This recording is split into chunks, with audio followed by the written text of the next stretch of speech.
Chapter 14. And it came to pass in Iconium that they went both together into the synagogue of the Jews, and so spake, that a great multitude both of the Jews and also of the Greeks believed.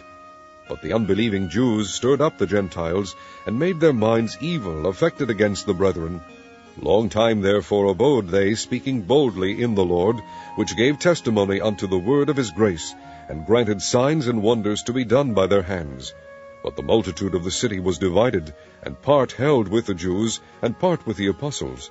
And when there was an assault made both of the Gentiles, and also of the Jews with their rulers, to use them despitefully, and to stone them, they were ware of it, and fled unto Lystra and Derbe, cities of Lycaonia, and unto the region that lieth round about, and there they preached the gospel.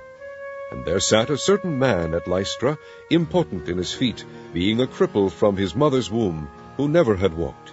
The same heard Paul speak, who steadfastly beholding him, and perceiving that he had faith to be healed, said with a loud voice, Stand upright on thy feet. And he leaped and walked. And when the people saw what Paul had done, they lifted up their voices, saying in the speech of Lycaonia, The gods are come down to us in the likeness of men.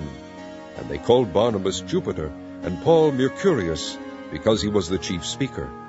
Then the priest of Jupiter, which was before their city, brought oxen and garlands unto the gates, and would have done sacrifice with the people, which when the apostles Barnabas and Paul heard of, they rent their clothes, and ran in among the people, crying out, and saying, Sirs, why do ye these things?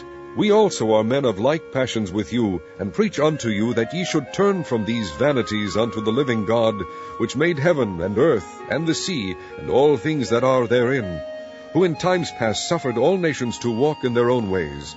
Nevertheless, he left not himself without witness, in that he did good, and gave us rain from heaven, and fruitful seasons, filling our hearts with food and gladness.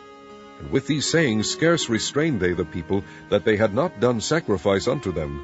And there came thither certain Jews from Antioch and Iconium, who persuaded the people, and having stoned Paul, drew him out of the city, supposing he had been dead.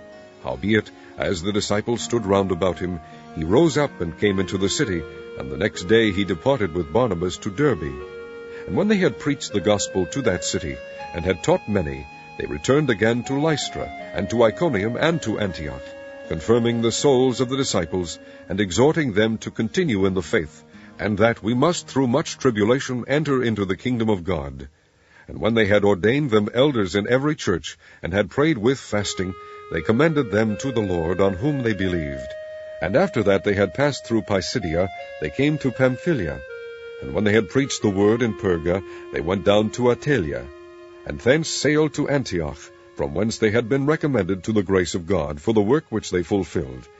And when they were come, and had gathered the church together, they rehearsed all that God had done with them, and how he had opened the door of faith unto the Gentiles.